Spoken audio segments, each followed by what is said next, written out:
No hay nada más hermoso en la vida, un regalo en el jardín, la familia, y compartir el pan que Dios provee. Unidos en amor, todo se puede. Familia, El diseño que nació en el corazón de Dios. familia, El pesebre de Belén con Jesús, María y José. familia, Caminamos de la mano y nos amamos. Familia. Hoy bendecimos a la familia. Tu vida con la mía y van los días unidos frente al mar. La familia. Los niños crecerán, hay un mañana y Dios nos cubrirá con sus alas. familia, Mi familia, mi gente, corazón valiente, unidos, toda la vida, amigos, en armonía. familia, Qué gran bendición, mi gente, lo digo de corazón, unidos, por siempre unidos. amigos, Te doy mi corazón y lo mejor de mí, y como vaso frágil yo cuidaré de ti. Dios reina en nuestro hogar y su palabra es fiel. Cordón de 3 dobleces es difícil de romper. familia, Mi familia, mi gente, corazón valiente, unidos, toda la vida, amigos, en armonía. familia, Qué gran bendición, gente, lo digo de corazón, unidos, por siempre unidos. amigos, Así lo quiere Dios. Y Dios dijo a Abraham: en ti serán benditas todas las familias de la tierra. Te alabo, mi Dios.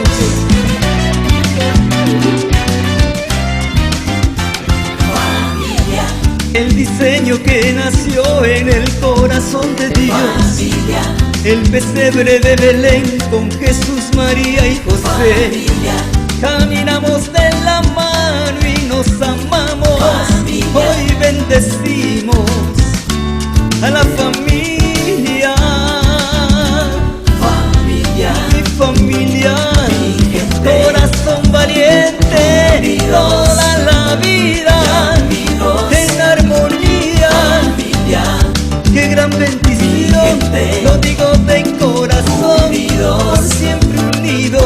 amigos, Te doy mi corazón y lo mejor de mí, y como vaso frágil, esposa, yo cuidaré de ti.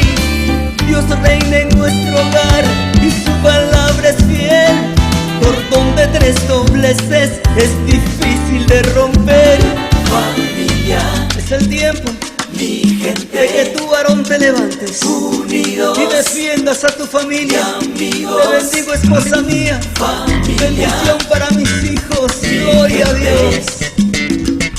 unidos, Toda la vida amigos, Dios bendice la familia, nuestra tierra, nuestra herencia, un legado sin cadenas.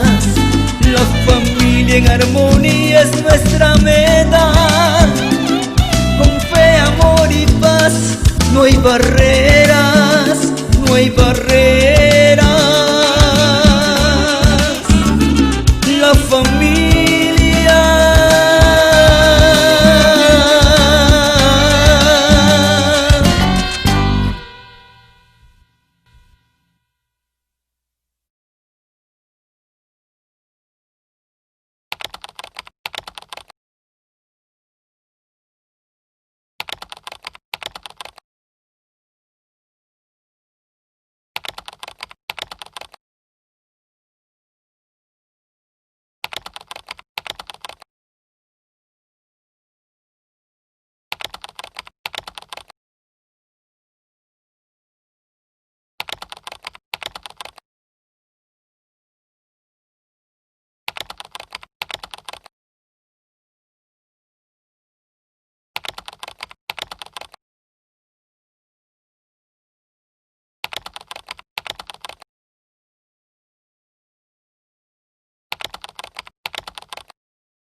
tardes, queridos amigos.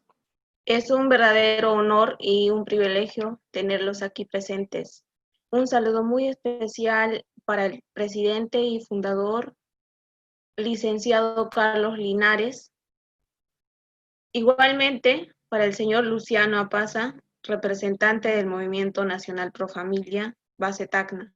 Así también es un honor contar con la ponencia del doctor Andrés Suárez. Agradecemos la presencia de todos ustedes. Estamos muy contentos de que estén presentes en esta conferencia de familia, matrimonio y niñez, organizado por el Movimiento Nacional Pro Familia por su 10º aniversario. Sean bienvenidos y a continuación empezamos con himno nacional.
A continuación, empezaremos con la reseña histórica del Movimiento Nacional Pro Familia por parte del señor Luciano Apaza Maqueda.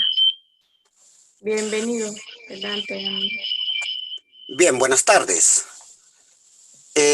Para esto retrocedamos al año 2010, Congreso de la República. El parlamentario de ese entonces, Carlos Bruce, había presentado una ponencia, un proyecto de ley denominado Crímenes de Odio, que de haberse aprobado prácticamente se hubiera eliminado la libertad de expresión aquí en el Perú.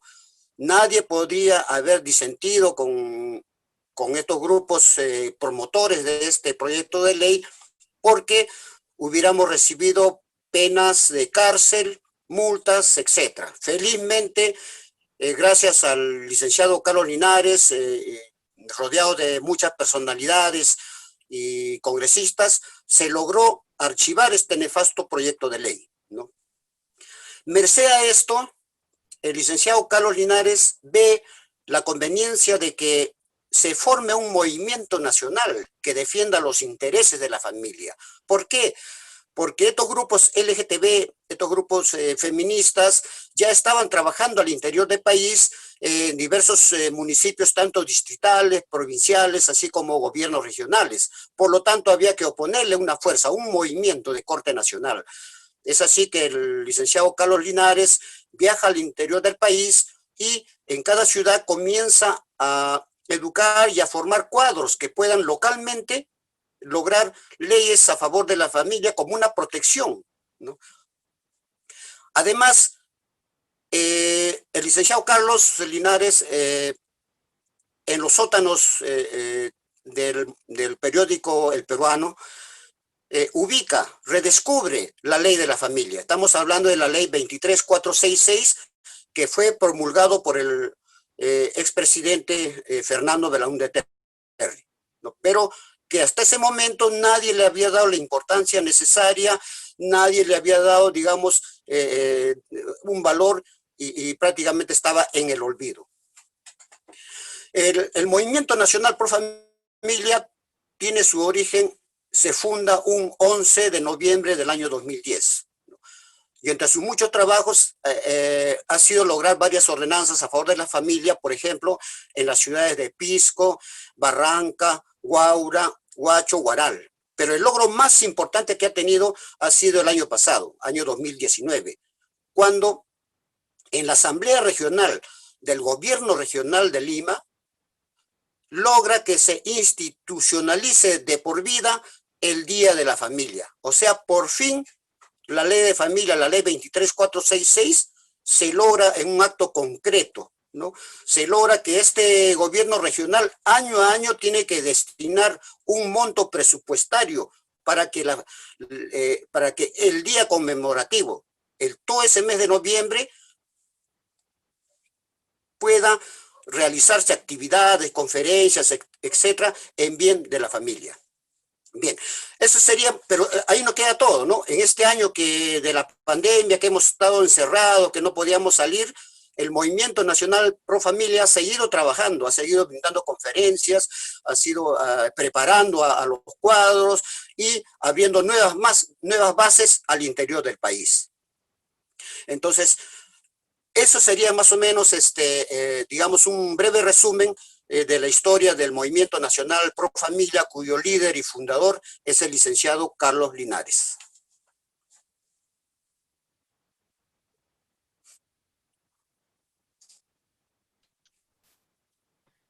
Muchísimas gracias, querido Luciano Apaza. Agradecemos su presencia y las palabras de reseña histórica que hemos escuchado. Es muy importante saber cómo nació, qué es el fin y en qué estamos. Queridos amigos, a continuación pasamos a un video institucional del Movimiento Nacional Pro Familia, que básicamente veremos algunas experiencias, logros que se han suscitado a través de los años.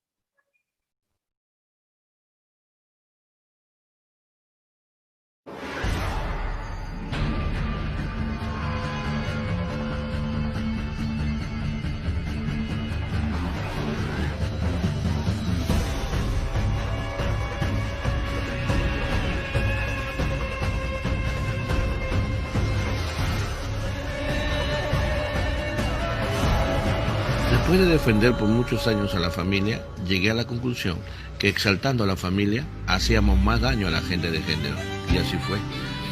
Inicié mi viaje al interior del país para gestionar ordenanzas como también acuerdos de consejos ante los gobiernos locales y regionales, para institucionalizar el Día de la Familia, según la Ley 23466. A continuación, voy a compartir algunos de estos grandes logros.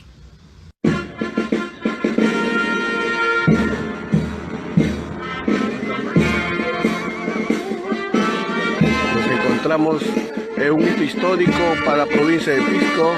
Por primera vez se celebra el Día de la Familia en esta provincia con todos los honores de acuerdo a la ley 23466, el cual las autoridades en pleno, autoridades de la prefectura, miembros del Poder Judicial, como también las Fuerzas Armadas, presentes en este honor y homenaje que se da a la familia peruana.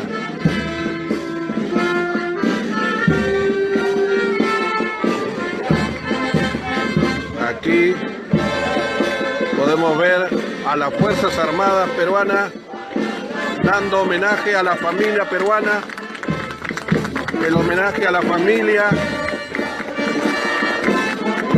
que se celebra a partir de hoy con una serie de actividades oficiales durante la semana y que concluirá el viernes 8, ya que el 10 es la fecha central.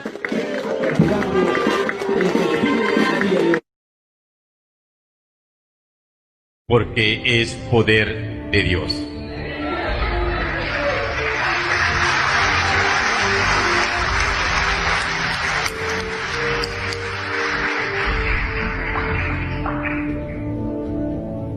En el transcurso del mes, de este mes de julio, hubo un pedido que se hizo de esta manera: que el segundo domingo de septiembre se realice una semana de actividades que contribuyan a exaltar el significado de la familia natural y la necesidad de promover y estimular con acciones concretas su natural, fundamental y normal existencia.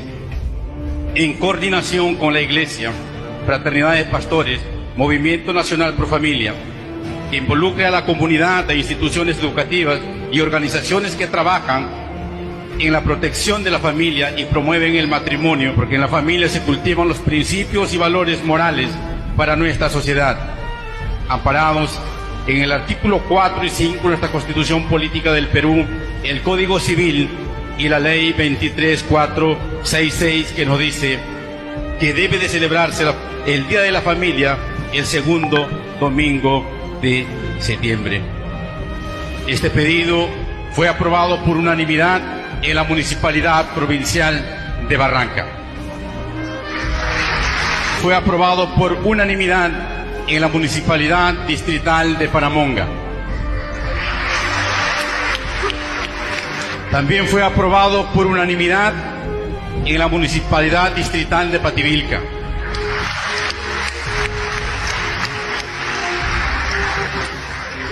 Fue aprobado por unanimidad en la Municipalidad Provincial de Huaura-Huacho.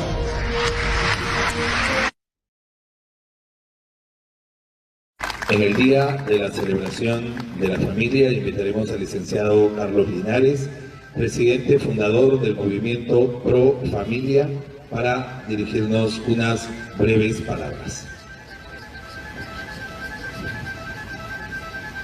Señor Gobernador, Región Lima, ingeniero Ricardo Chavarría, señor alcalde provincial, señor Jaime Olive, autoridades, alumnos públicos en general. El Movimiento Nacional Pro Familia es una plataforma ciudadana no confesional que tiene como propósito defender y también de promocionar a la familia. En junio de este año presentamos un pedido para instituir el Día de la Familia en Huaral. El Movimiento Pro Familia hemos estado activando la institución del Día de la Familia en varias ciudades del país, en Pico, en Barranca, en Huaura y ahora en la ciudad de Huaral. Y nos sentimos muy contentos, muy orgullosos de ver cómo se va cristalizando nuestro sueño. Porque yo tengo un sueño muy grande en mi corazón, y es convertir el Día de la Familia en una gran fiesta nacional en el Perú. Ese es mi sueño. Y por esa razón, para mí es un honor estar aquí, en la Plaza de Armas de Huaral, para decirles que la familia, como célula básica de la sociedad, es fundamental para una nación fuerte, para una región fuerte, para una provincia fuerte. Porque sin familias fuertes no hay una nación fuerte. Porque ahí es donde se inicia la formación de nuestros niños en el hogar. El hogar es el lugar donde se inician los valores y los principios. El colegio refuerza esos valores, pero es en el hogar, en casa, donde se inician los primeros puntos por los cuales enseñamos, por los cuales los principios y valores. Por eso es importante que los padres celebremos este día. Este es un día de celebración, de fiesta, en todo el país. Y por esa razón, en nombre del Movimiento Nacional Pro Familia, les deseo un feliz Día de la Familia, amigos de Huaral. Que Dios los bendiga, que viva el Perú y que viva la familia. Muchas gracias.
No hay nada más hermoso en la vida, un regalo en el jardín, la familia.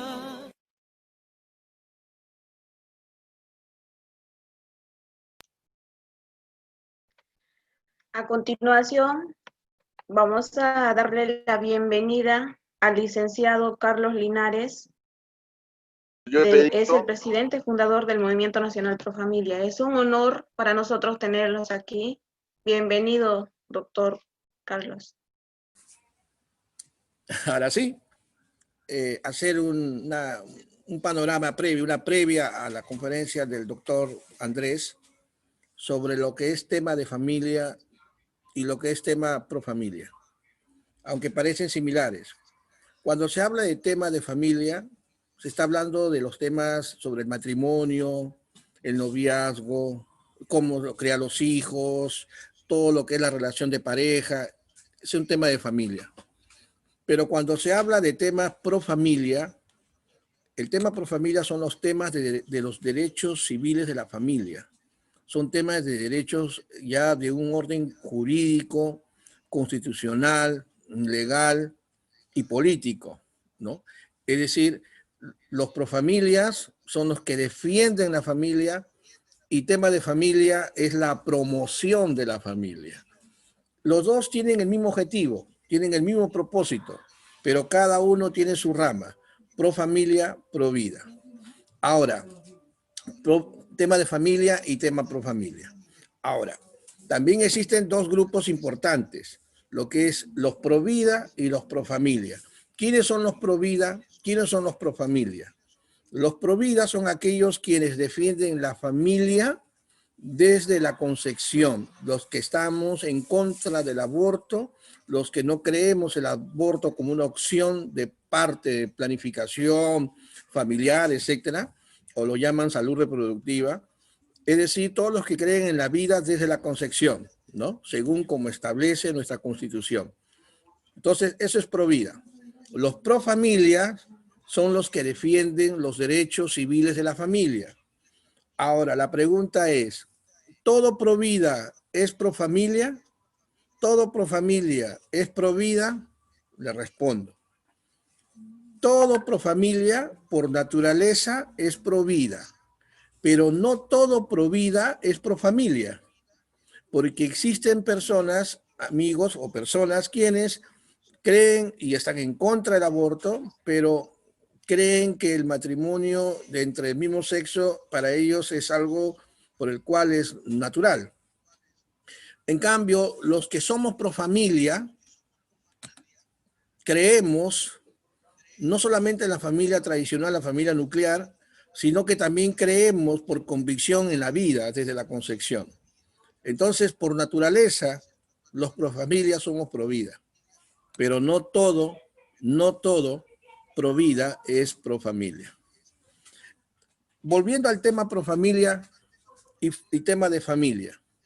¿Cuál es el papel que asume un pro familia y el papel que asume un tema de familia? Bueno, el papel que asume el pro familia es aquel que hace gestión, hace incidencia pública y hace incidencia política en favor de la familia ante las autoridades. Son los que preparan el terreno, preparan todo el campo para lograr que se instale, se empodere la familia como políticas públicas en el Estado, en el gobierno regional, local, etc. En cambio, los que trabajan en tema de familia, hay muchas instituciones que trabajan en tema de familia, muchas personas que tienen organizaciones, ONG, fundaciones, inclusive iglesias, pastores, sacerdotes o personas que trabajan en temas de familia, etcétera, son los que conocen el tema de familia a fondo y tienen especialización en tema de familia, y son los que son como la tropa, ¿no? Es decir, los profamilia es el comando, ¿no?, que va por asalto a una isla que está tomada por el enemigo, y va un comando de 30 personas, y de los 30 vuelven con vida solo 8, 5 o a veces solo 1. Pero la información que trae es determinante para movilizar a toda la tropa que está en alta mar y poder tomar por asalto la isla. Ese es el papel de Profamilia. Es la parte como el comando. Son los que hacen el trabajo de incidir, y eso es lo que hacemos nosotros en el movimiento Profamilia de manera particular. En mi caso, hace más de 30 años defiendo la familia en el Perú junto con un gran equipo humano que me acompaña desde el año 1989. En el año 2010, Dios pone en mi corazón crear el Movimiento Nacional Pro Familia, y así fue como finalmente hoy estamos ya celebrando 10 años de la creación. Entonces, hacemos mucha incidencia pública y hacemos mucha incidencia política en favor de la familia. No somos políticos, no estamos afiliados a ningún partido especial, somos ciudadanos de pie, común y corriente, pero tenemos una sola consigna, una sola bandera. En el Movimiento Nacional Pro Familia no solamente hay personas creyentes de distintas confesiones religiosas. Nuestra organización no es confesional, somos un movimiento civil. Por tanto, hay católicos, evangélicos, hay agnósticos, inclusive algunos que no son ateos, pero hay una tolerancia. Pero a pesar de todo eso, también existen miembros que son militantes de distintos partidos políticos, de distintas agrupaciones políticas. Pero a todos nos une una sola cosa, nos une una sola bandera, que es la familia natural. La defensa de la familia como instituto natural, como establece nuestra Constitución. Eso es lo que nos une a todos. Así que ese es el Movimiento Nacional Pro Familia, por el cual aprovecho esta ocasión para invitarlos a unirse a este movimiento. Y es más, les invito a quedarse en el grupo donde están ahorita en el WhatsApp, porque el día de mañana vamos a tener una hermosa ceremonia solemne por nuestro 10º aniversario del Movimiento Nacional Pro Familia, donde vamos a tener invitados, autoridades, invitados especiales, desde las 7:30. En el mismo grupo vamos a enviar el enlace para que ustedes con un solo link puedan ingresar inmediatamente a la sala y puedan disfrutar en vivo y en directo la ceremonia programada para mañana por la noche. Así que están cordialmente invitados. Estoy pues más que satisfecho por haberles impartido esta introducción, este momento con ustedes. Así que en esta ocasión voy pase entonces a mi amigo Luciano, a quien corresponda, para luego ya hacer la presentación al doctor Andrés Suárez Oliver, que ya seguramente ya está instalado para empezar a desarrollar su ponencia programada para esta tarde. Muchísimas gracias, que Dios los bendiga, gracias por este espacio y a todos ustedes, gracias por acompañarnos en esta oportunidad. Que Dios bendiga a Tacna, muchas bendiciones. Adelante, Luciano, un abrazo para todos. Gracias a todos, permiso. Sí, buenas tardes. mientras esperamos al doctor para que desarrolle su ponencia, es bueno hacer memoria de lo que está pasando en el Perú en estos tiempos, ¿no? Hay unas señales muy, muy preocupantes. Por ejemplo, en el tema laboral, ¿no? Para acceder a un puesto de trabajo en el gobierno, se estima pues que de acuerdo al puesto hay que tener ciertos requisitos, ciertas condiciones, ¿no? Pero ¿qué ha pasado ahora en el gobierno regional de Lima? Una señal muy preocupante. Resulta que ahora el acceso a los puestos públicos es por cuotas. ¿Eso qué significa? Significa de que de 9 puestos, 3 puestos ya están designados para hombres, ¿no? 3 puestos para mujeres y 3 puestos para personas trans, ¿no? O sea, personas homosexuales, bisexuales, etc. Entonces ya no es el mérito, ya no es la meritocracia. Entonces esa es una señal muy, muy preocupante. Otra señal preocupante, el gobierno acaba de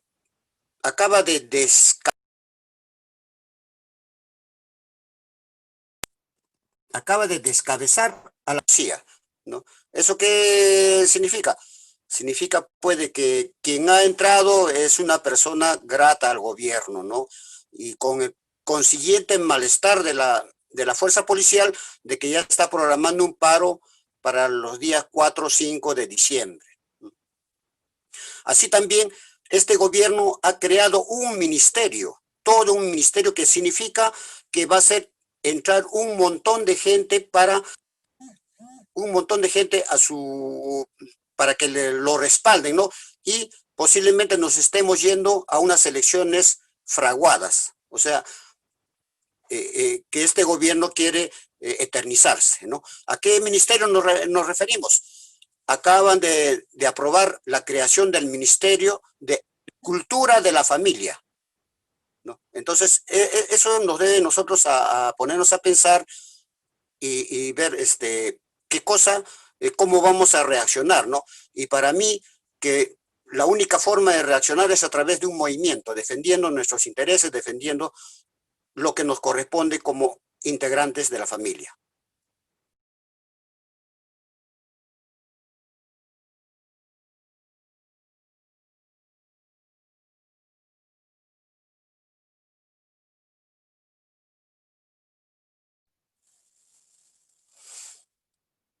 Ahora sí, con estas palabras, le cedo las palabras a la señorita Rosemary para que pueda continuar con este programa.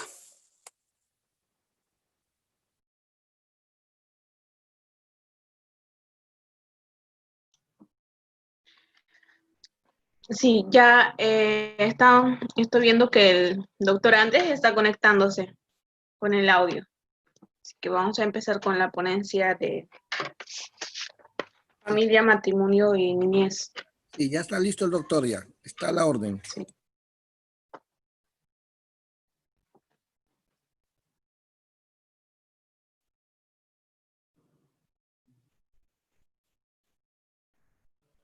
Adelante, doctor Andrés, puede dar cámara. Vamos a empezar con la ponencia. Luciano, ¿puede presentar al doctor tal como está programado? Que Dios lo bendiga. Muchas gracias a todos. Muy bien, entonces vamos a presentar al doctor Andrés Suárez, especialista en Derecho Constitucional, especialista en Derecho de Familia, Niños y Adolescentes, con la ponencia Matrimonio, Familia e Hijos. Adelante, doctor Andrés Suárez.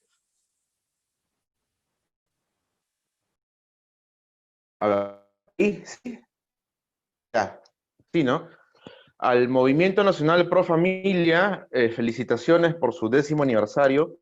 Es una ardua labor, una tarea que han venido desarrollando de manera sostenida, y precisamente la ponencia del día de hoy, Matrimonio, Familia y Niñez, o Familia, Matrimonio y Niñez, es un tema que es súper importante, que precisamente instituciones como el Movimiento Nacional Pro Familia tengan que tenerlo súper claro.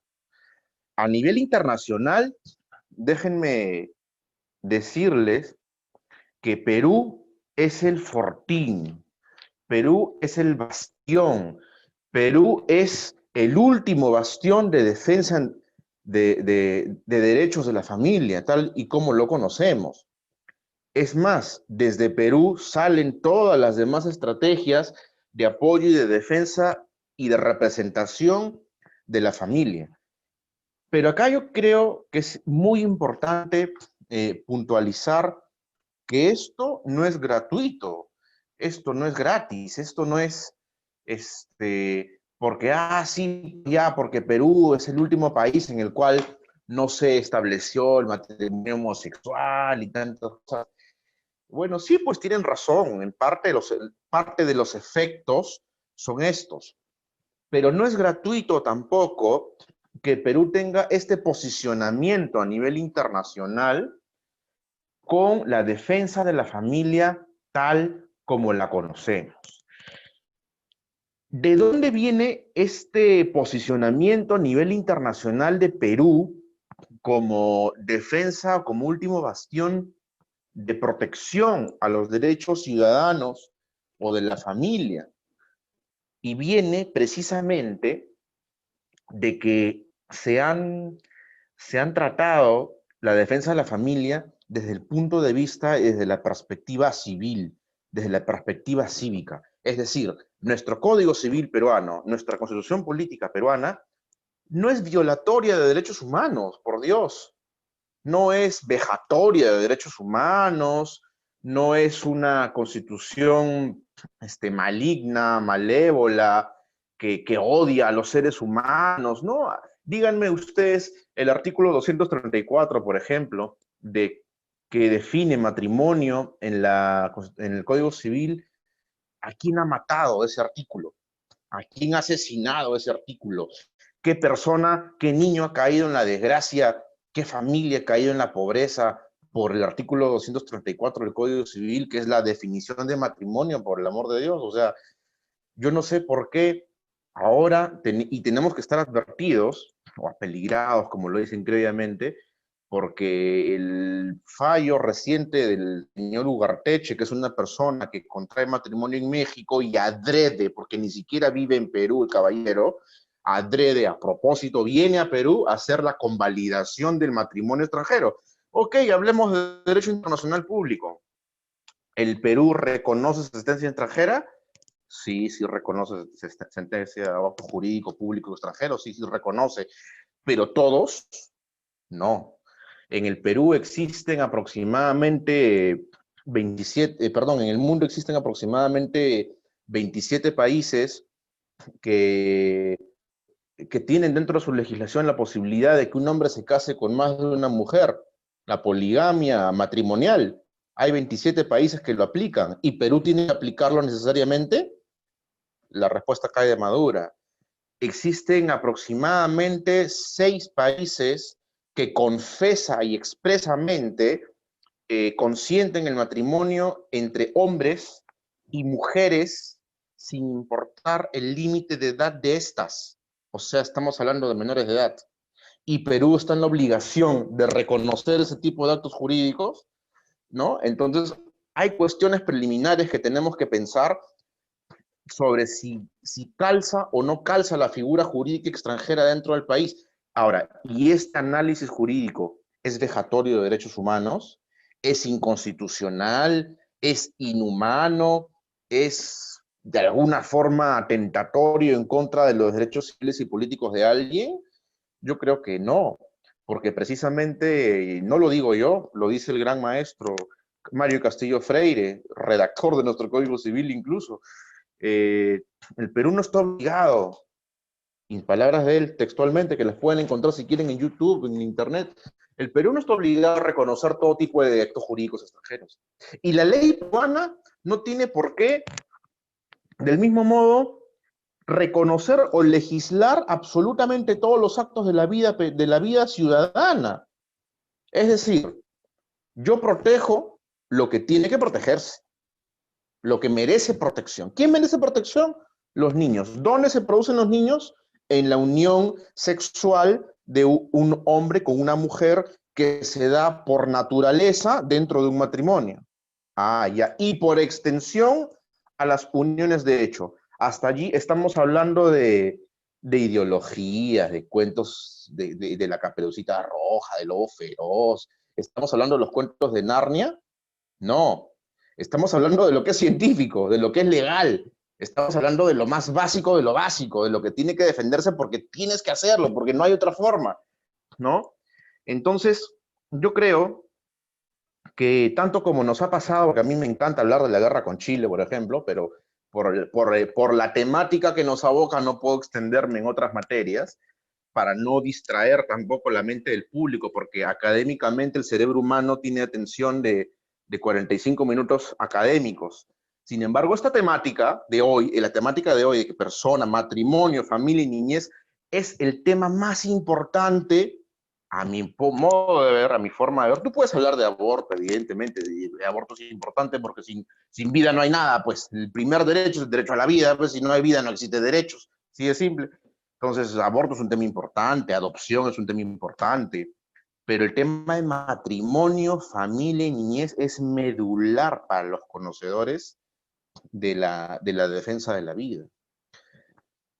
Y yo menciono la guerra con Chile porque precisamente tú para hablar del comportamiento de los peruanos en la guerra con Chile, no le preguntes a un peruano.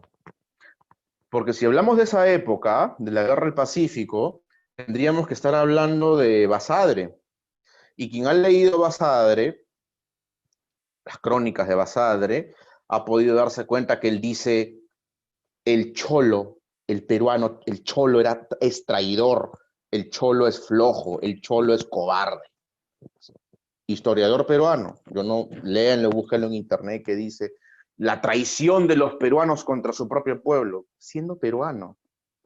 Entonces tú si quieres conocer la historia verdadera de un pueblo, de cómo se ha comportado en la guerra con Chile, no leas a Basadre, lea a Vicuña Maquena, que él fue historiador chileno, y él dijo cosas completamente diferentes a las barbaridades que dijo Basadre. ¿Qué escribió Vicuña Maquena? Vicuña Maquena dijo, la clase política peruana es de temer.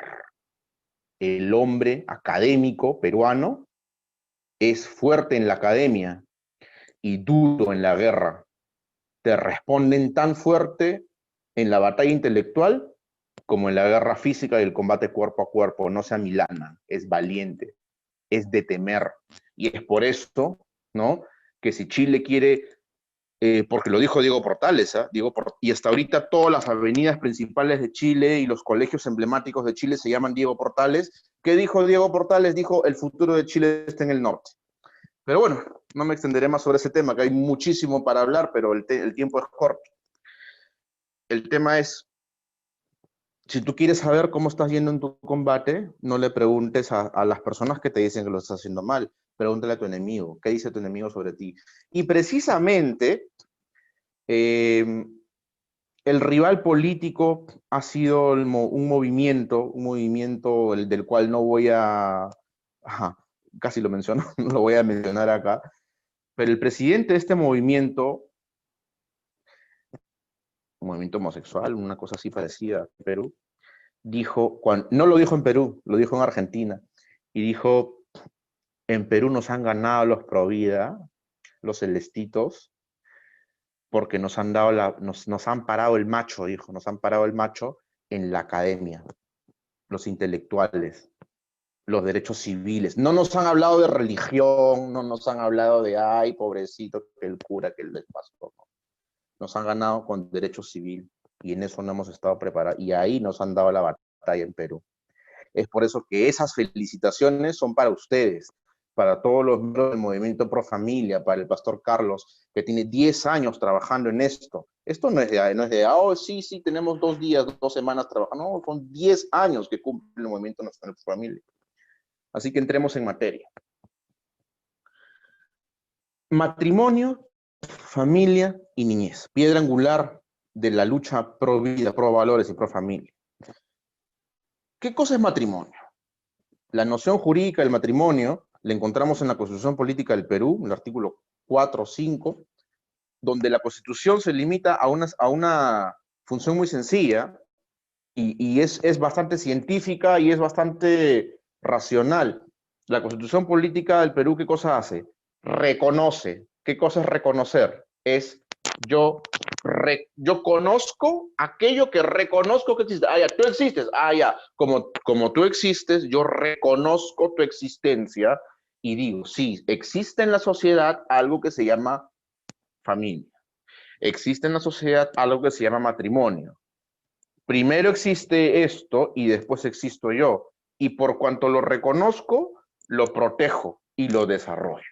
Es por eso que el rol, según la Constitución Política del Perú, el rol jurídico del Estado para con el matrimonio es reconocimiento, protección y lo más importante, o no menos importante, la promoción de esto, ¿no? Entonces, si bien es cierto, la Constitución Política del Perú tiene un rol muy básico, pero a la vez muy importante, que es reconozco que existes, te protejo y te promuevo, ¿ya? Hasta ahí se forma una trinidad de facultades que tiene el Estado que no pueden salir de ese encasillamiento legal, constitucional. O sea, yo no puedo decir que no existe la familia. El Estado estaría cometiendo un acto inconstitucional, un agravio constitucional.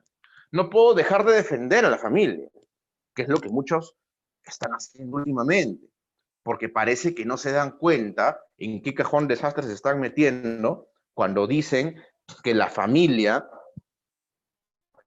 no tiene reconocimiento jurídico per se, lo cual es completamente falso, o cuando te dicen que la familia tiene particularidades en su composición, como por ejemplo, una familia está constituida por dos mamás o dos papás, o perro, gato, tío, pericote, qué sé yo, árbol, hámster. E incluso hemos visto unos videos en internet que son sinceramente vomitivos, donde maestras de inicial le hacen cantar canciones a los niñitos y les hacen repetir que digan familia es mamá y papá, o papá y mamá y mamá, y los niñitos le filman la cara a los chiquitos y los chicos están, oh, ¿qué fue? O sea, ¿qué? Y los niños no tienen otra cosa más que repetir, y esto es maltrato infantil. Claro, ellos se van a defender y van a decir, no, son ideologías. Un ratito, un niño no sabe ni siquiera, puede elegir qué cosa comer, qué cosa llevarse a la boca, no sabe ni siquiera elegir de qué se va a vestir mañana o más tarde. Le puedes decir que reconozca lo que es un matrimonio de dos hombres o de dos mujeres cuando lo que el niño por naturaleza pide es tener su papá y su mamá. Es un abuso infantil que lo quieren llevar al plano político para que desde el punto de vista político de una batalla política y que políticamente, ojo, políticamente, ¿qué es la política? Votos. ¿Quién tiene más votos? ¿Quién tiene menos votos? Para que políticamente se decida una modificación legislativa. Es decir, políticamente vamos a expedir una norma que va a decir, por ejemplo, que los seres humanos de ahora en adelante en el territorio nacional no van a tomar agua, vamos a tomar gasolina. Y se van a cortar todas las centrales de agua del Perú porque el ser humano va a tomar gasolina. Pues, como tuvieron los votos para hacerlo, acá está el no, acá está el sí, se cerró la tarjeta, y ahora todo el mundo compra su agua, su galón con gasolina para tomar. ¿Qué es lo que va a pasar ahí por naturaleza? Que todo el mundo se va a morir, porque el que menos va a hacer caso a la ley va a decir, oh, sí, yo me tomo mi agua con petróleo. Sí. Entonces, no es natural. Y lo que no es natural no tiene por qué estar legislado. ¿Por qué? Porque pertenece a un rubro de actividades humanas que necesitan protección. No. Regulación puede ser. Se pueden regular, pero proteger por sí mismas no. ¿Por qué? Porque yo soy mal, homofóbico y quiero quitar libertades. No, sino que, ¿qué es lo que pasa con los frutos, con los efectos de ello? El Estado sabe que se produce una prole cuando tú juntas a un hombre con una mujer y es de manera natural, y que el producto de esa prole reclama por sí mismo tener un papá y una mamá. Entonces, hasta allí llega el límite de la ley, porque hay un principio de no intervencionismo, o como los límites del ius puniendi, por ejemplo, los límites del derecho penal, el principio de mínima intervención. Existe el principio de mínima intervención de la ley. ¿Por qué? Porque al regular gustos, diferencias, es como que decir, ya, pues yo soy de la U, yo soy de la Alianza, ¿no? Y como yo soy de la U, como Alianza se fue de baja hace 2 días, ¿no? Ahora todos los equipos se van a ir a la baja y yo voy a ser el único equipo oficial de todo el Perú. Pues. Entonces, no hay nada más inconstitucional y más arbitrario que eso. Porque si fuera ese el caso, todo el mundo saldría a las calles y diría, no, no puede ser, la U no puede ser el único país del Perú, tiene que haber pluralidad. Así pues, ¿y dónde está la pluralidad? Cuando tú dices que tengo que regular algo que está en la esfera íntima de una persona o un grupo particular de personas. Se sabe que las personas que lo promueven a nivel de votos son ni el 1% de la población. Entonces, es lógico que con el menos del 1% de la población, porque no te ganan la batalla política, ¿no? Quieran pedir que se legisle algo que refiere a su fuero íntimo de la persona, yo creo que primero tendrían que ganar la batalla política, pues por lo menos que lo sometan a referéndum, por lo menos. ¿No lo quieren hacer? Ok, no lo quieren hacer. Entonces, si no ganaron la batalla política, ¿qué es lo que quieren hacer ellos? Mediante técnicas extorsivas, ¿qué cosa es lo que están logrando? Es más, no están logrando mucho, la verdad, pero ¿qué cosa es lo que están haciendo? Ah, ya, como tú no me quieres hacer caso, Estado peruano, ¿sabes lo que voy a hacer? Te voy a demandar. Y lo que no conseguí en la batalla política por votos, lo voy a hacer a nivel judicial. Y te voy a denunciar. Y utilizan la fiscalía, la ley, la constitución y el código penal, ¿no? Como herramientas, como cuchillos, como ganzúas, como armas. ¿En contra de quiénes? De los líderes que están acá presentes. De los líderes que son precisamente los que se nutren para nutrir al pueblo, para explicar al pueblo de cómo se están llevando las cosas a nivel político. Y a nivel político no hay, pues, no hay batalla política, porque ya la tienen perdida. ¿Qué es lo que están haciendo ellos? Ah, no, capturan a la corte, capturan cierto espacio de la academia, no todos los espacios de la academia. Capturan la corte, capturan la fiscalía. A nivel judicial emiten fallos judiciales que son de observancia obligatoria por más que sean para un 1% de la población. ¿Qué es lo que ha pasado con el reciente fallo Ugarteche? El tribunal, ¿qué cosa ha dicho? No corre. No porque sea malo ni violador de derechos. Es que yo, Estado peruano, no estoy obligado a legislar, a modificar un artículo de mi Código Civil por un capricho de una tercera persona. Porque ¿qué cosa se va a crear allí? Se va a crear que todas las personas que quieran hacer lo mismo van a irse a México, se van a casar y sometidos en este fallo van a hacer lo mismo acá. Ahora, vamos a la parte ya hablando como empresarios, pues, ¿ya? No hablando como juristas. Vamos a la parte práctica, a la parte pragmática. ¿En qué me va a beneficiar? Vas a generar prole, hombre con hombre, van a generar prole, hijos, que necesiten de protección en el Estado.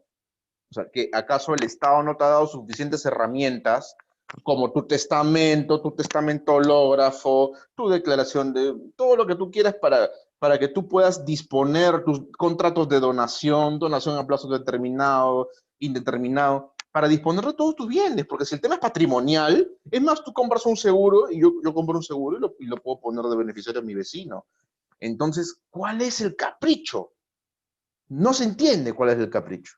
Romper el artículo 234 del Código Civil por gusto es un capricho. Si la ley no está para regular, para legislar caprichos particulares o sentimientos, yo lo amo, es que como yo lo amo, como muy corto de asesoría, un alcalde muy conocido de nuestra comuna limeña, dijo, las personas del mismo sexo que se aman tienen derecho a una ceremonia. Ah, tienen derecho a una ceremonia.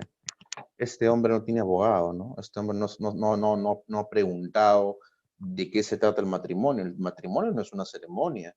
El matrimonio no es un fin. Ah, yo porque te amo voy a llegar a casarme contigo. Perdón, o sea, ¿qué es una prueba de amor o qué? O sea, tan malo es el matrimonio que tengo que demostrarte que me caso contigo para que tú sepas que tenemos. O sea, no, el Estado no está obligado el Estado no regula sentimientos, no regula pasiones, no regula experiencias religiosas, ni siquiera, ojo, tampoco.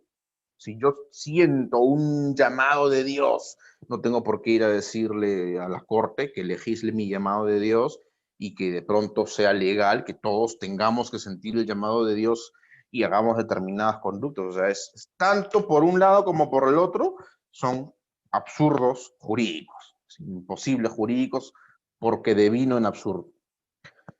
Entonces, constitucionalmente hablando, que es allí donde los peruanos ganamos la batalla, en la parte académica, porque no nos podemos hablar de religión y de cosas que fácilmente nos lo tumban un cuento por otro. Civilmente hablando, el Estado no está obligado a legislar más allá de la naturaleza y no está obligado a legislar deseos, caprichos, sentimientos. La única figura jurídica que se podría decir que legisla ciertos sentimientos viene a ser la figura de los esponsales. Los esponsales son los novios, los que se comprometen para un futuro matrimonio, ¿no? Pero ¿qué es lo que se hace allí? ¿Se regulan sentimientos? Ni siquiera en esa figura se configuran o se protegen sentimientos. Ni siquiera en esa figura. Entonces, ¿por qué? ¿Qué es lo que se regula en los esponsales? Es una promesa de matrimonio. Entonces, la promesa de matrimonio per se sí se legisla. ¿Por qué? ¿Por qué se legisla la promesa de matrimonio? Bueno, pues se legisla porque tú al manifestarla verbalmente, lo que tú estás haciendo es una manifestación de voluntad y la manifestación de voluntad ya tiene consecuencias jurídicas. O sea, estás transformando la situación, lo estás llevando al nivel contractual. Ahora, el matrimonio en sí es comparable con un contrato. Volvamos a los inicios de nuestras cátedras, de nuestras primeras cátedras sobre derecho civil. El matrimonio, ¿qué cosa es? Es un acto jurídico, es un acuerdo jurídico, es un contrato. ¿Qué cosa es? Entonces, hay gente que dice el matrimonio es un contrato porque regula derechos y obligaciones y tiene cláusulas y tiene condiciones y tiene causales de disolución y tiene cláusulas indemnizatorias, y yo en el contrato de matrimonio, como lo hicieron muy graciosamente en Estados Unidos, no sé si fue Tiger Woods, un conocido tenista, había puesto en sus cláusulas de matrimonio, no sé si con Halle Berry, creo que no sé, la morena, esta actriz, que el marido tenía que hacerle el amor a la mujer 3 veces al día, y si el día que él no lo haga, se disolvía el matrimonio. O sea, algo completamente absurdo, pues, ¿no? Porque los deseos y las pasiones no pueden ser reguladas, así de simple. El ser humano no es una máquina, así de sencillo. Es por eso que yo no puedo regular cuánto amo a una persona, ¿no? Salvo en la figura de los esponsales, que tampoco se regula el amor que hay de una persona a otra. Simplemente se regula la conducta o la promesa de conducta futuro, al punto en el cual, si no se cumple la promesa de matrimonio, esto es sujeto a indemnización. Así de sencillo. Es como que yo hago un contrato de mercancías contigo. Si mi mercadería, free on board, FODA, lo que sea, mercadería marítima, aérea, llega a tu puerto, en free on board, encima de la borda, ya es tuya la mercadería, ya se da por recibida, ya me tienes que pagar, ¿no? No, se hundió, ya sí, se hundió la mercadería en el barco, no es responsabilidad de ninguno de los dos. Pero si es responsabilidad mía que se vuelque el barco, se quedó sin gasolina, demoró 3 horas y porque se pudrió la mercadería, ya es responsabilidad mía. O sea, ya es un acuerdo comercial. Y los acuerdos comerciales ya son sujetos de indemnización. El incumplimiento contractual ya es sujeto de indemnización. Pero el matrimonio, volvemos a la pregunta, es un contrato. Tú solamente regulas obligaciones y derechos en un matrimonio, como en el ejemplo que le estoy poniendo de esta mujer que le dice, ya, para que te cases conmigo, me tienes que dar tanto dinero mensual, tanto dinero semanal, me tienes que hacer el amor tantas veces a la semana o al día o cada ciertas. Si se cumplen esas obligaciones, hay matrimonio, y si se dejan de cumplir, hay disolución del vínculo. Me parece una cosa sumamente absurda, porque en cualquier momento va a haber incumplimiento contractual. Y esto nos lleva a la siguiente pregunta. ¿Este incumplimiento contractual va a devenir necesariamente en un divorcio, que es el decaimiento del vínculo matrimonial? Definitivamente que no, pues. Porque el matrimonio, tal y cual, no solamente son derechos y obligaciones, sino que volvamos a nuestros inicios de nuevo de derechos y obligaciones básicos. Y aquello, me encanta citar a mi profesor Jorge Luis Espinosa, vocal supremo de la Corte de Lima, vocal supremo de la Corte Suprema de Lima, que él me enseñó derecho a obligaciones y me dijo, oye, mira, tú sabes que las obligaciones son tan pegadas con el derecho, tanto así que no hay derechos sin obligaciones y no hay obligaciones que creen derecho. Pero aún así las obligaciones tienen un carácter particular, que toda obligación, y esto que les estoy diciendo en este momento, no se los va a decir, muy probablemente que un magíster en derecho lo sepa, pero normalmente no te lo dicen porque no sé, prefieren no decirlo.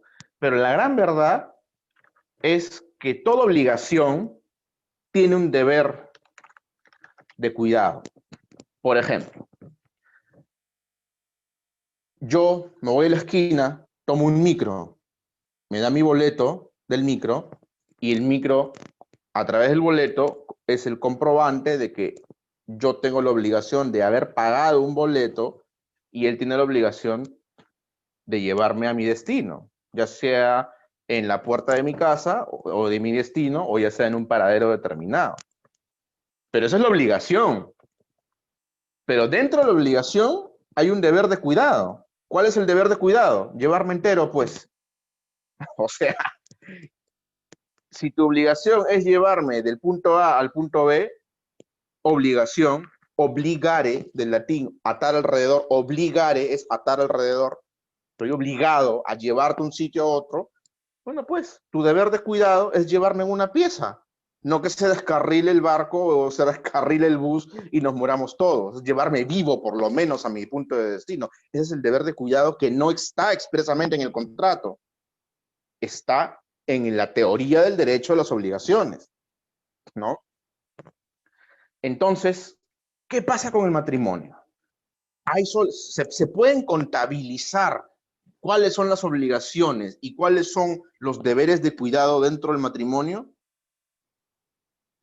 Creo que la respuesta es sencilla, es un rotundo no, porque las prestaciones que se encuentran dentro del matrimonio y dentro de la familia son tan amplias y son tan grandes.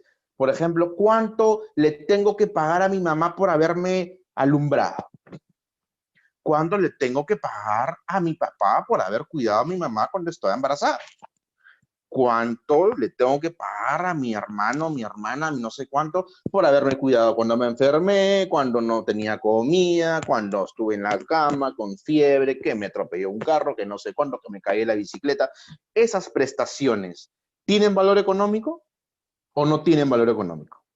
Si lo tuviesen valor económico, así lo tuviesen, sería incuantificable. Por tanto, el matrimonio no se puede comparar con un contrato. Es una institución. ¿Qué significa institución? Institución significa una temática compleja, con su propia escala de valores, con sus propios mecanismos, porque tiene mecanismos de pesos y contrapesos, como el Estado peruano, que es la institución más grande en la cual vivimos, que tiene 3 poderes, ejecutivo, legislativo y judicial, y que entre esos poderes hay una amalgama de pesos y contrapesos.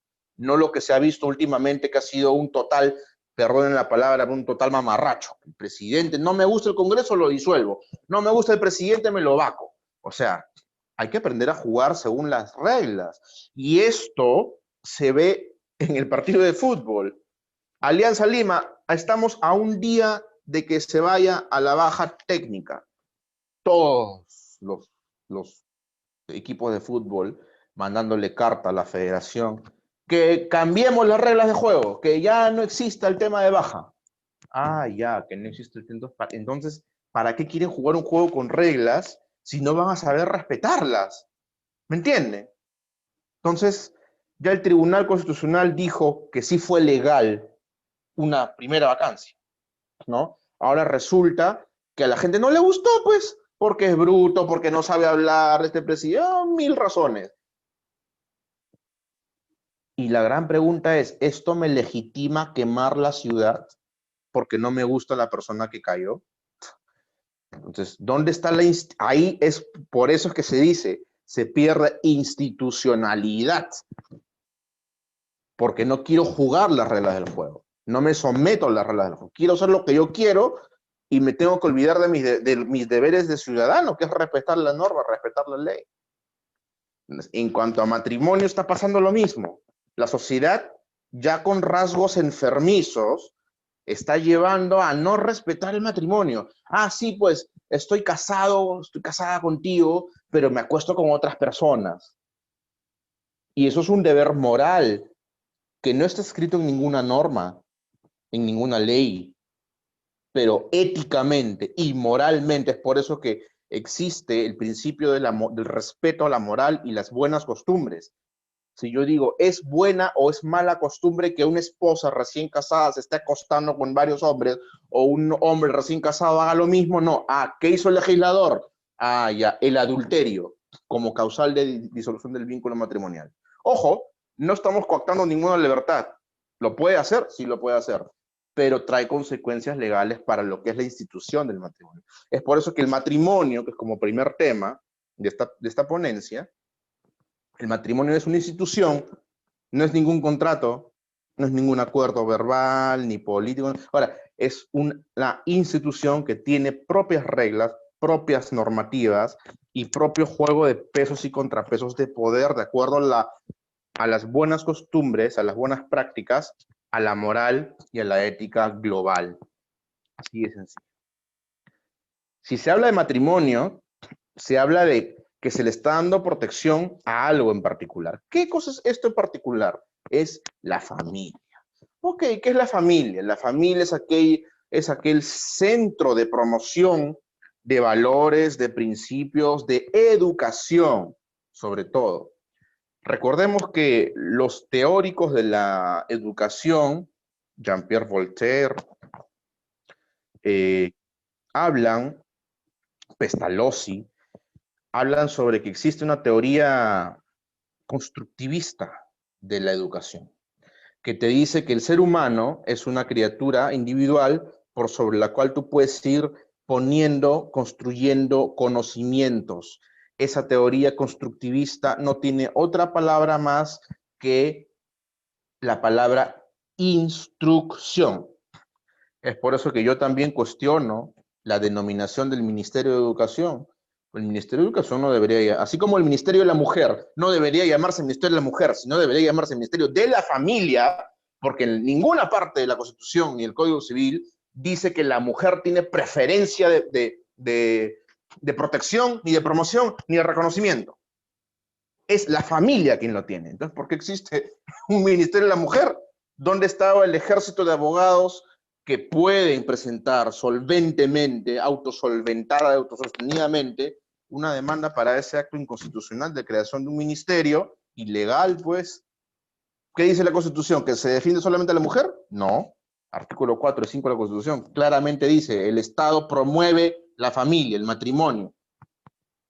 Lo defiende y lo promueve. ¿Dónde está que solamente es la mujer? Bueno, esa es otra discusión aparte, ya en temas políticos y administrativos podrían conversarse. El tema es, la educación, ¿es educación propiamente dicho? ¿Qué es educación? ¿el Ministerio de Educación cumple la función educativa? Porque hasta donde yo he podido leer a los teóricos de la educación, Voltaire, Rousseau, Montesquieu, Pestalozzi incluso, ellos dicen que la educación estatal o gubernamental no tiene nada, tiene de todo menos labor educativa. Tiene labor instructiva. ¿Qué es labor instructiva? Poner un ladrillo sobre otro. Primero de primaria, segundo de primaria, tercero, cuarto, quinto. Y vas construyendo, cada persona va construyendo su conocimiento de acuerdo a lo que le dan. Sin embargo, del latín, la palabra exducare, educación, exducare, significa extraer de adentro, exducare. El niño, porque en Roma y en Grecia incluso, de donde es la meca de la medicina y la psicología, se sabe que el niño, o se pensaba que el niño venía con un bagaje intelectual o espiritual de vidas anteriores.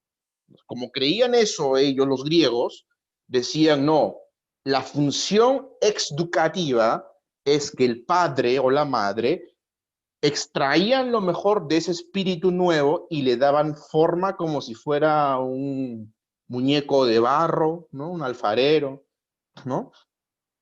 Entonces, la labor educativa era de los padres, como yo pienso que es hasta ahora.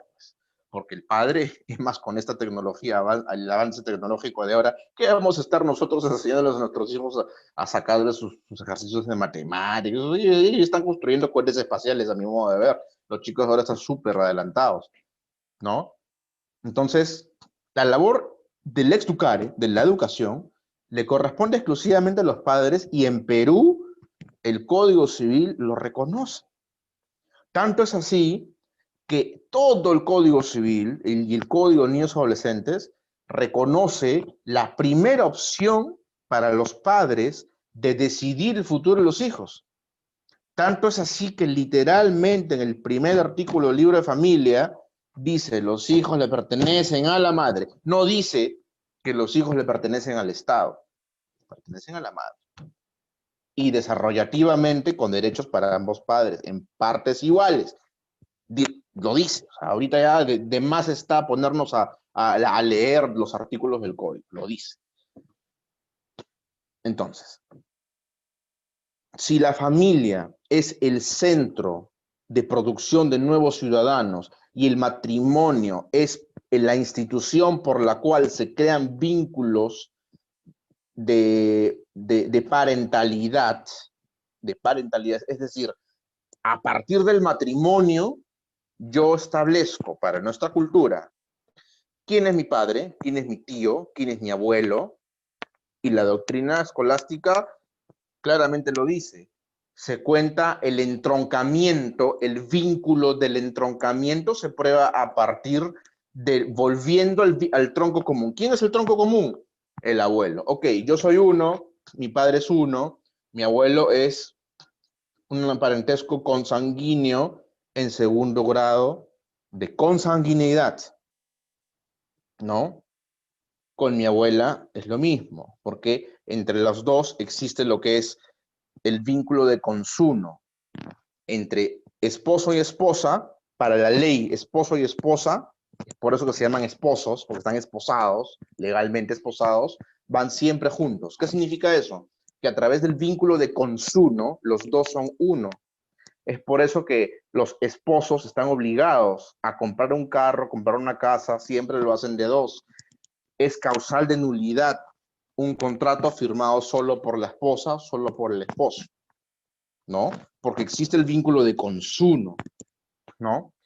Entonces, estamos hablando ahorita de que el Estado va a promover a una institución que se llama matrimonio, que protege a la institución más importante de la sociedad, que es la que produce. O sea, si vamos a que constitucionalmente hablando, el artículo 1 de la Constitución Política del Perú es el más importante de la Constitución Política del Perú. ¿Por qué? Porque dice, la persona humana es el fin supremo de la sociedad del Estado. ¿Y dónde se produce la persona humana? Se produce en la familia.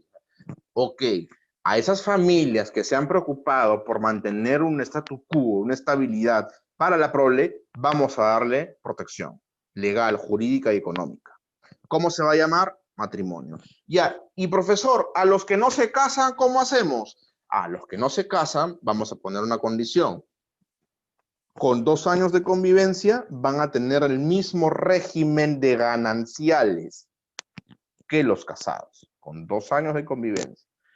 Entonces, yo creo que ahí hay un juego de poderes equilibrado entre quien se quiere casar, quien quiere convivir, ¿no? Y quien ya convive de hecho y tiene hijos de hecho, porque ahora también una modificación del Código del 84 es que ya no existen los hijos ilegítimos de los hijos legítimos, sino que la ley llama que todos los hijos son por igual hijos.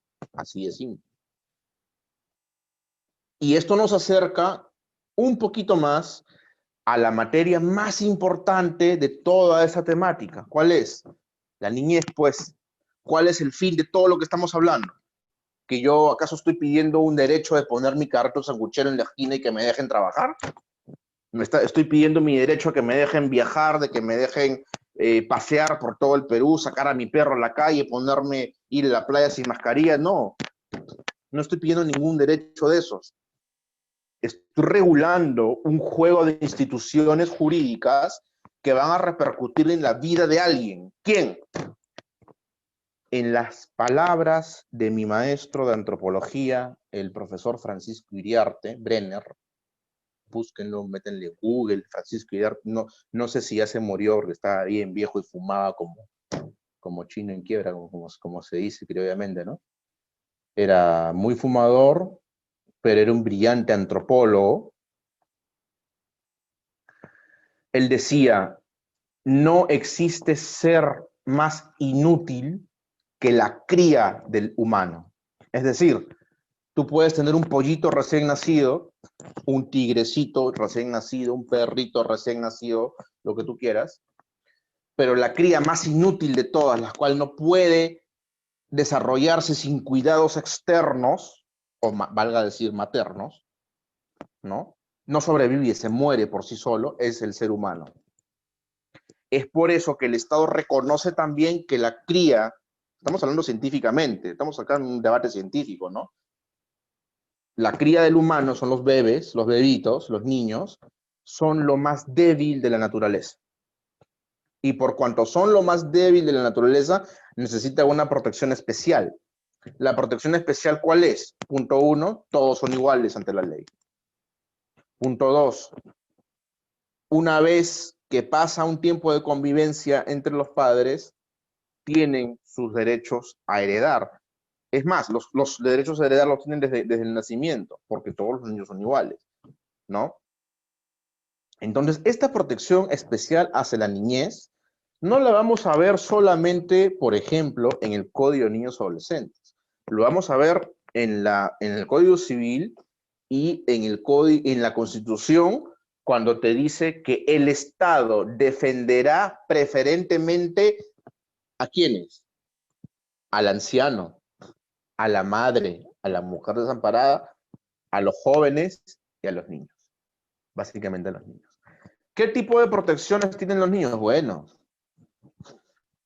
absolutamente todas las prestaciones que existe por parte del Estado ahorita, hoy por hoy, son en base a este principio, de que los niños van a tener protecciones especiales, como por ejemplo, la vacunación obligatoria y gratuita, la educación gratuita, alimentación gratuita incluso, ¿no?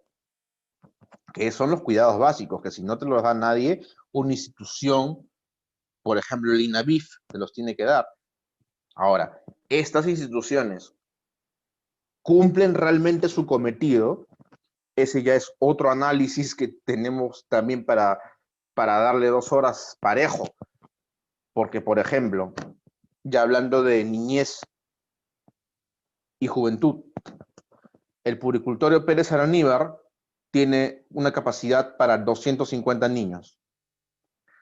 Ok, 250 niños que ya está copado. antes de pandemia, hasta el año 2017, salían de quinto de secundaria 700.000 chicos a nivel nacional en Perú. 700.000 chicos que terminan el colegio. ¿A hacer qué?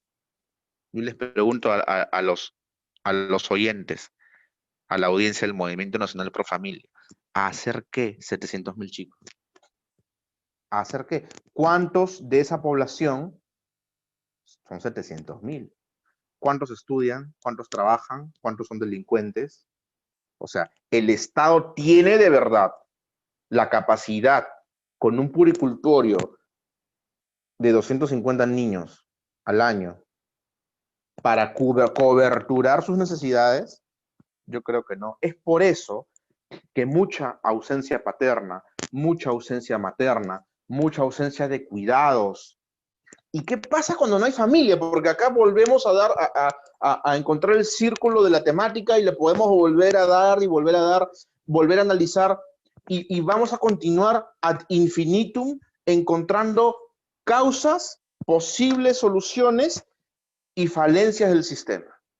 Pero lo importante acá es que sabemos que la estabilidad de las psiques de los niños se encuentra en tener a su papá, ojo, porque acá hay un tema también súper importante. Incluso la Convención Internacional de los Derechos del Niño y el Código Civil peruano, el Código de Niños y Adolescentes peruano, te hablan de unas palabras muy importantes y muy interesantes. Dice, cada niño tiene derecho a conocer a sus padres y vivir con ellos de ser posible. Perdonen, pero utilizó la palabra sus padres. ¿Qué significa esto? Que los niños no son del Estado. Los niños son de sus papás. Son de sus padres. El Estado no tiene ningún derecho de quitarle los niños a sus padres, salvo que rompa un principio. El principio se va a llamar interés superior del niño. El interés superior del niño es estar con su papá y con su mamá, no los que el Estado se le ocurra ponerle o los que la mamá o el papá se pelean, se separan, se esconden al niño, temas que los vemos judicialmente todos los días. Peleas y conflictos de que te arrebota el chico, cuando el derecho del niño es estar con su papá y con su mamá. Entonces, el principio rector en lo que respecta a niñez es el interés superior del niño, se supone. Ok. ¿Y cuál es el interés superior del niño? El interés superior del niño es estar con sus papás. ¿Dentro del marco de qué? Dentro del marco de una familia. ¿Y la familia tiene protección? Sí. ¿Como cuál? Como el matrimonio, por ejemplo. Una familia fuerte, constituida, una familia formada. ¿Qué va a proyectar a la sociedad? ¿Va a proyectar enfermedad o va a proyectar algo positivo?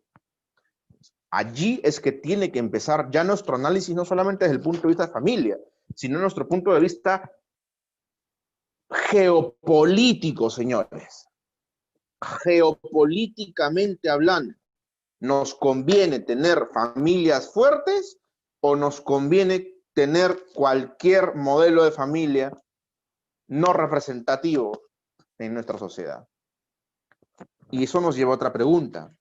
¿A qué clase de movimiento político le conviene que las familias, que son las células de nuestra sociedad, estén debilitadas?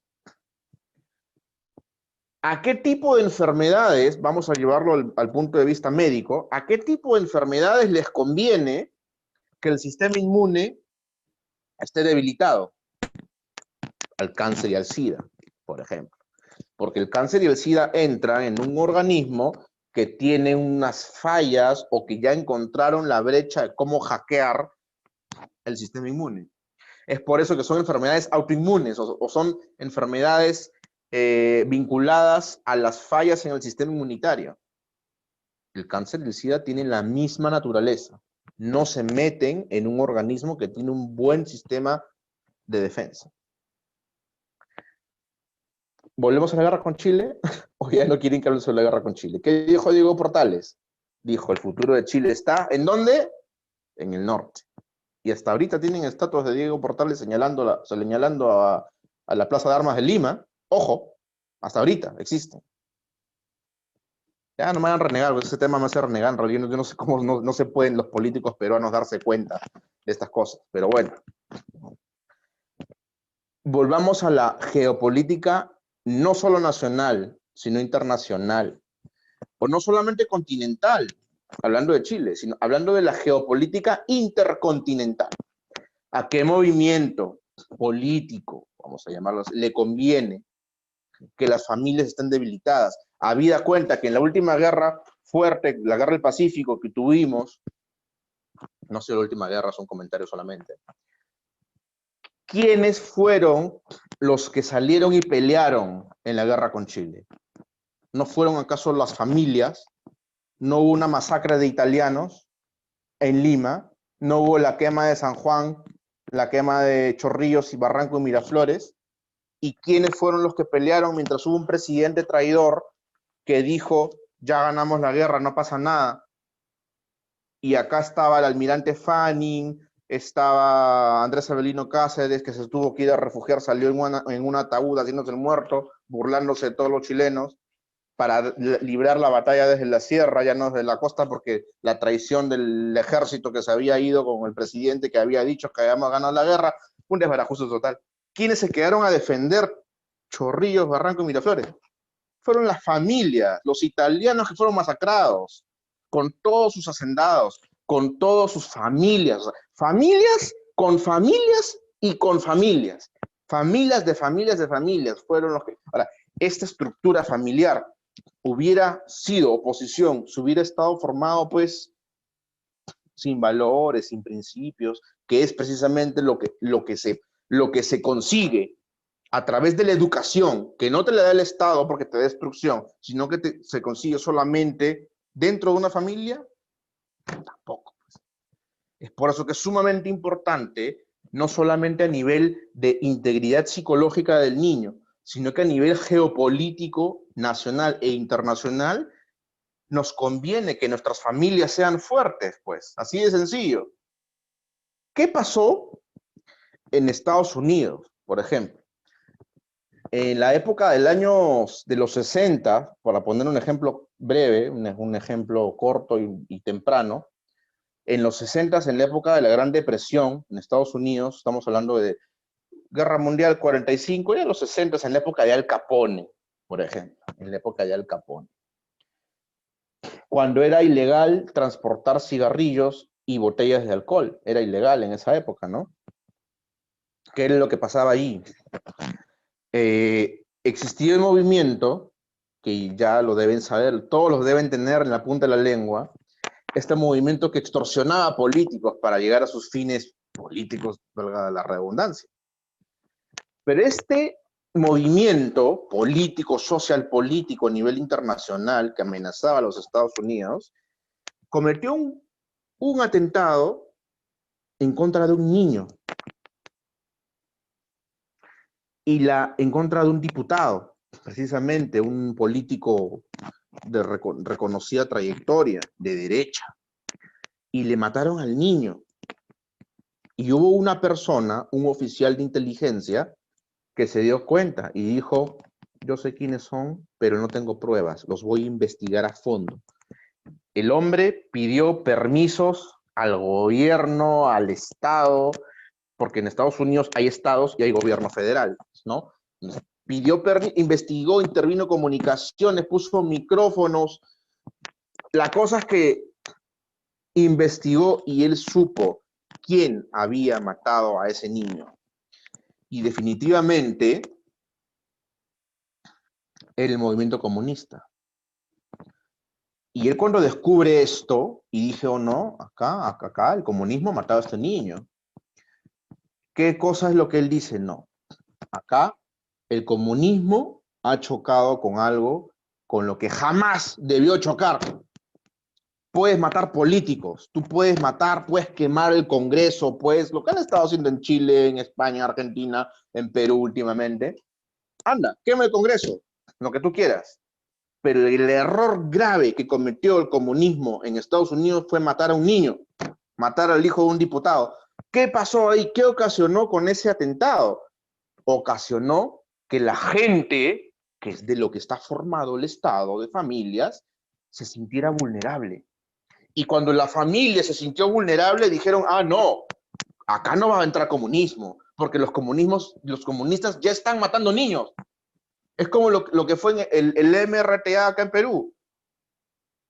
Y ustedes, muchas personas de las que están sintonizando, con mucho más edad que yo, pueden haber escuchado historias, no cuentos ni fábulas, historias reales, de que los terroristas pisaban los cráneos de los niños, los destrozaban, ¿no?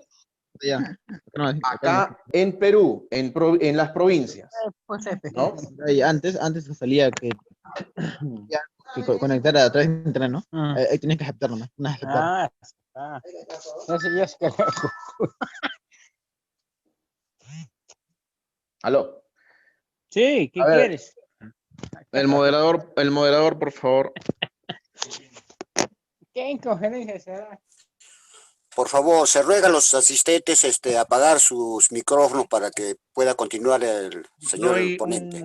No hay un administrador que pueda silenciar. Ya.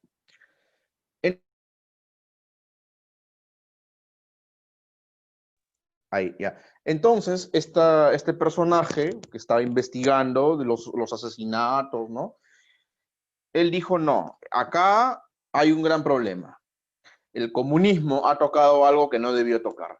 ¿Qué cosa fue lo que tocó el comunismo? Tocó las familias. Y cuando tocó a las familias, fue su debacle. Fueron perseguidos, fueron encarcelados, algunos fueron asesinados, ¿no? Con el mandato de la ley.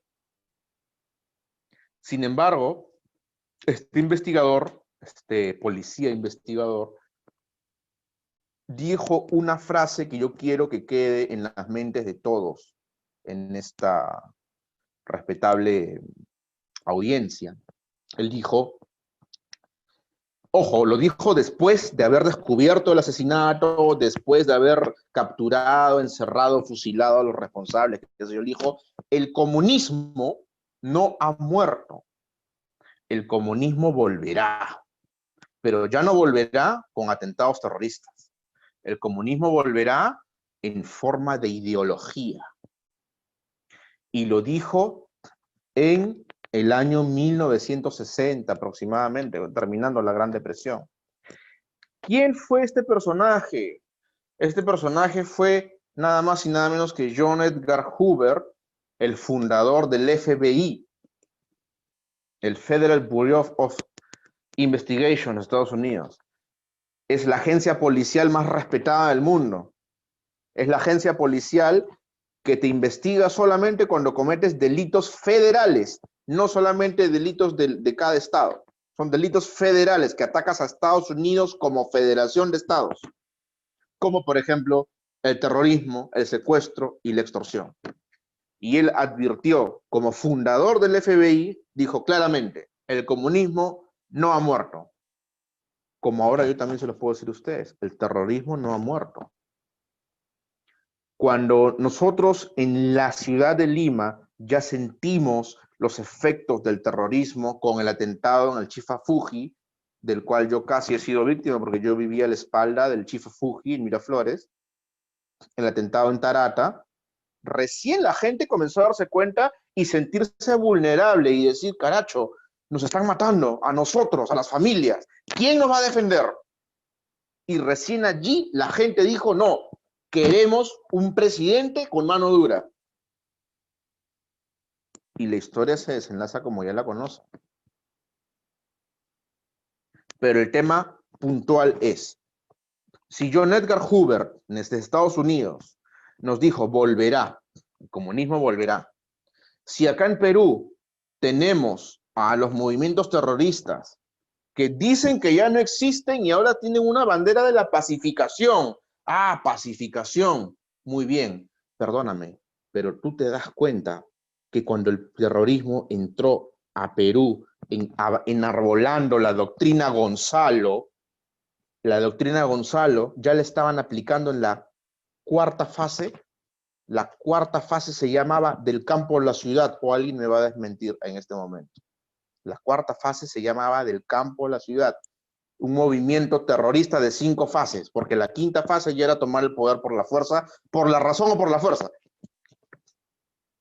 Del campo a la ciudad ya estaban haciéndose sentir ellos dentro de la ciudad, pues de Lima. Ahora mi pregunta por extensión, y es una pregunta netamente académica, es, ¿ustedes creen que el terrorismo ha desaparecido? Si en Estados Unidos en los 60 Edgar Hoover nos dijo que el comunismo no ha muerto, que volverá en forma de ideología. Acá hace menos de 20 años, menos de 30 años, la misma situación. ¿Creen que de verdad ha desaparecido estos movimientos? ¿Que les conviene que el movimiento, la familia como movimiento esté debilitada? Yo creo que no han desaparecido. ¿Y cuál es el peor enemigo del comunismo? No es la derecha, son las familias. El enemigo directo del comunismo es la familia. Porque donde hay familias fuertes, no entra el comunismo, pues. Porque hay un papá y una mamá que trabajan y proveen a los chicos. Así de sencillo. Entonces, el defender la familia, tanto la institución, la noción de la familia, el reconocimiento constitucional, la protección constitucional, la promoción constitucional y el desarrollo legislativo del Código Civil, Código de Niños y Adolescentes, es más que un cuento de hadas, es un deber cívico, es un deber moral, es un deber ético y es un deber patriótico. Si tú estás acá nutriéndote de lo que puedas aprender en defensa de la familia, no estás defendiendo tu fe religiosa, olvídate de eso. Ya los mismos promotores de la agenda LGTB y todo lo que tú quieras, ya lo dijeron. Nos han ganado en la academia, lo han dicho. Nos han ganado la batalla jurídica, nos han ganado la batalla civil. Porque gracias a Dios, y ahí sí metemos a Dios, gracias a Dios tenemos hemos tenido buenos redactores del Código Civil, hemos tenido una buena Asamblea Constituyente que nos ha dado una buena Constitución, un buen Código Civil, un buen Código de Niños y Adolescentes. Hagan lo que quieran, pero a mi Código Civil no le van a decir violador de derechos humanos, pues. Si es mi Código Civil, está perfecto. Que hayan errores en la aplicación, no es mi responsabilidad. Para eso me preocupo de ser cada vez mejor abogado para defender mejor los derechos de mis patrocinados, como cada abogado lo hace desde su propia oficina. Pero no porque un capricho de una persona que no pasó el filtro constitucional. ¿Cuál era el filtro? El filtro de traer una sentencia extranjera a Perú es, primero, el orden público internacional, las buenas costumbres y la asequiencia legislativa. Es decir, Perú te dice, yo te reconozco una sentencia extranjera, sí, siempre y cuando no quebrante el orden público internacional, como por ejemplo, no casarte con niñas menores de edad, es orden público internacional, como por ejemplo, las buenas costumbres, como por ejemplo, la no contravención a la norma, la no contravención a la ley peruana. Es un principio básico. Si la norma te dice en el artículo 234 que el matrimonio es la unión libre y voluntariamente concertada entre varón y mujer, que la finalidad es la prole y el objetivo es la protección de la prole, ¿de qué estamos hablando cuando dices que, ay, sí, yo quiero a mi pareja? Perdóname, me vas a disculpar, yo te respeto mucho, yo no soy un homofóbico ni nada de eso. Son adjetivizaciones propias del comunismo que no debate, que no entra en debate, entra en etiquetas. Ah, ya, no me gusta lo que dices, te etiqueto. Y en el argot jurídico, entre abogados, tenemos también ese speech. Y hay una frase célebre que dice, cuando al litigante que pierde no le gusta, no le gusta la voluntad del juez, se olvida de un punto muy importante. ¿Cuál es? Que el juez no tiene otra función más que revelar o ejecutar la voluntad de la ley. Sin embargo, hay abogados tan brillantes que les gusta y tomar por deporte cuestionar la voluntad del juez. O sea, el juez ejecuta la voluntad de la ley. ¿Y qué hace el perdedor, el litigante perdedor? Cuestiona la voluntad del juez. Como si fuera un tema particular. Como si estuviéramos jugando un alianza, un partido de pulvito de mano. No me gustó cómo arbitraste, por eso te denuncio. Lo recuso al juez, lo denuncio, lo demando. O sea, ¿de qué estamos hablando? No voy a decir que no hay ejercicio abusivo del derecho por parte de otros funcionarios, sí los hay. Pero son un mínimo, que deben ser sancionados ejemplarmente. Entonces, para cerrar con un tapón duro de esta temática, porque no sé si me estoy extendiendo demasiado, pero de aquí hay para hablar horas y horas y horas y horas. Si queremos frenar la avanzada terrorista, la avanzada comunista en nuestra patria, tenemos que continuar las labores de, y acá hay una palabra muy importante, aprestamiento. Tú al soldado no lo transformas en soldado el día que te declaran la guerra. Al soldado tú lo tienes en aprestamiento todos los días de su vida. Y todos los días el soldado se hace más soldado. Es por eso que tenemos un ejército fuerte. Y el ejército peruano es un ejército de los más poderosos y más respetados de la historia nacional e internacional. La Operación Chavín de Wanter se estudia en Israel, que es la primera potencia militar del mundo. Entonces, ¿de qué estamos hablando cuando te cuestionan la legalidad del accionar policial? Porque el siguiente paso es la legalidad de las Fuerzas Armadas. Están ahora renunciando a generales porque están administrativizando la Policía Nacional. O sea, que un general de la policía esté por debajo de un funcionario de la municipalidad de tu distrito es una falta de respeto.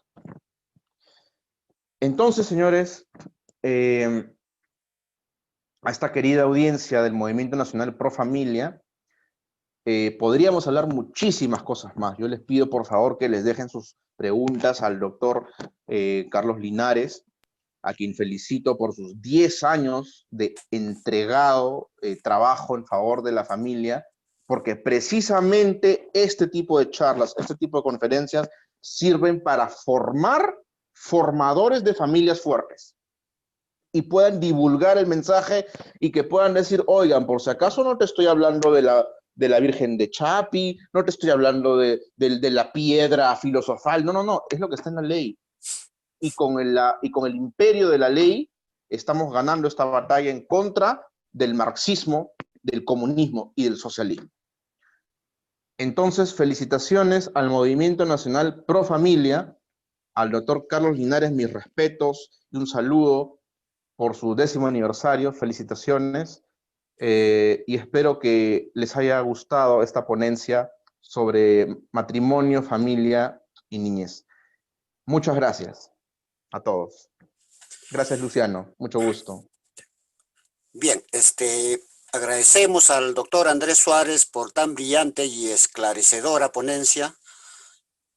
Y a continuación vamos a pasar a la ronda de preguntas.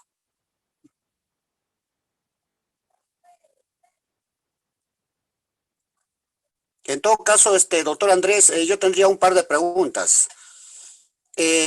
Como en la época, en el momento en que vivimos en el Perú, diversos grupos feministas, LGTB, inclusive las facciones de la izquierda, parecería que se hubieran puesto de acuerdo en pedir el cambio de la Constitución peruana. ¿En qué afectaría esto a la familia, al matrimonio, a nuestros hijos, ¿no? Esa sería la primera pregunta. La segunda, viendo que se está promocionando los vientres de alquiler, las parejas homosexuales quieren tener hijos, la pregunta sería, ¿no? ¿Las parejas tienen derecho a tener hijos o son los hijos los que tienen derecho a tener padres?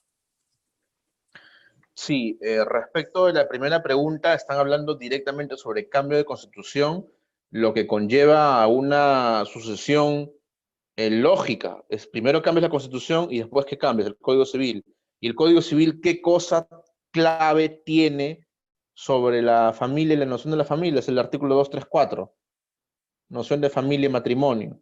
Entonces tú cambias eso y lo que estás haciendo es un golpe, una cachetada, un golpe al rostro, un bofetón a la institucionalidad de la familia y el respeto al matrimonio, ¿no? En mi opinión, se habla de cambio de constitución, pero por ejemplo, a la fecha de hoy, 29 de noviembre, ¿qué cosa es el mayor avance que se tiene o la mayor explicación que se tiene sobre el cambio de constitución, sobre un montón de gente que ni siquiera la ha leído la constitución?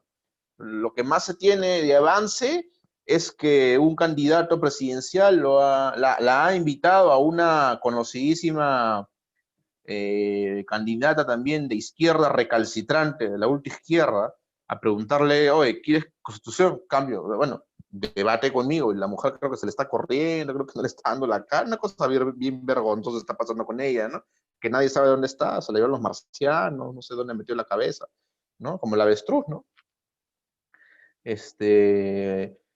Y bueno, respecto al tema de vientres de alquiler, la pregunta es, la respuesta podría decir que está en la pregunta, sin embargo, sí, tienen toda la razón. El tema se sabe que tú puedes engañar a un niño diciéndole que su papá es su mamá y su mamá es su papá y al revés y viceversa y lo que tú quieras. O sea, desgraciadamente los niñitos son esponjitas y aprenden todo lo que uno les dice, ¿no?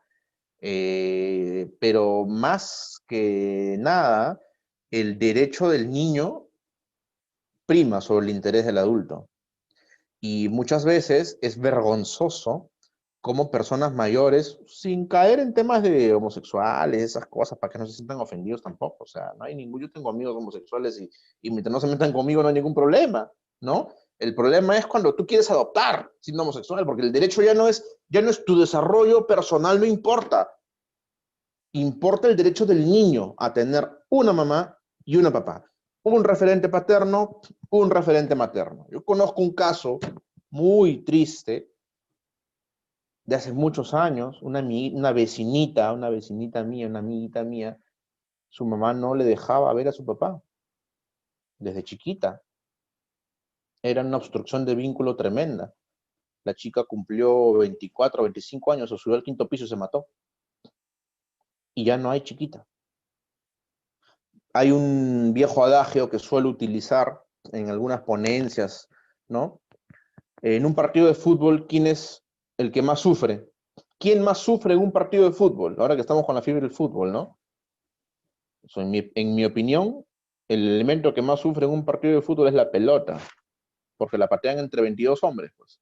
Y está de aquí para allá, de aquí para allá, y la idea y el objetivo es precisamente que el niño no se sienta la pelota, sino que se sienta de verdad el centro de distribución de principios, valores, derechos y deberes.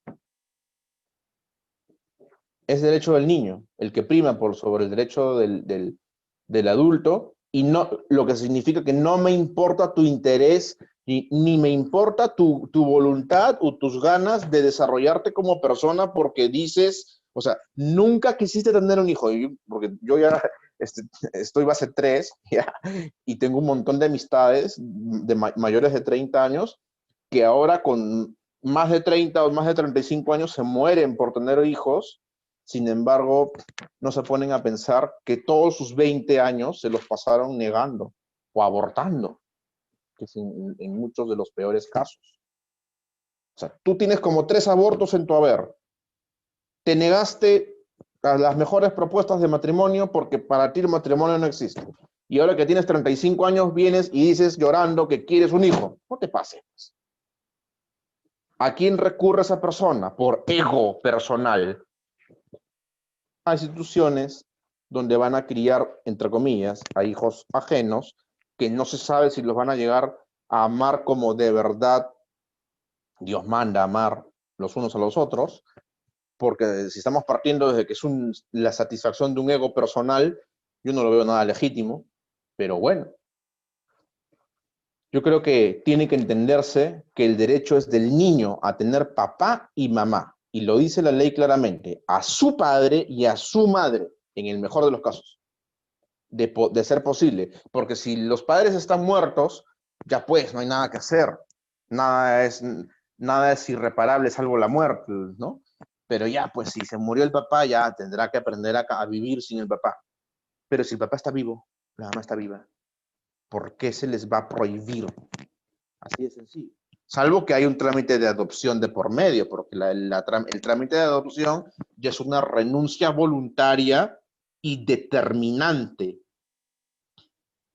a la patria potestad, que es una facultad y un derecho de los padres, no es del Estado, a que los niños tengan su papá y su mamá. Esa sería la respuesta.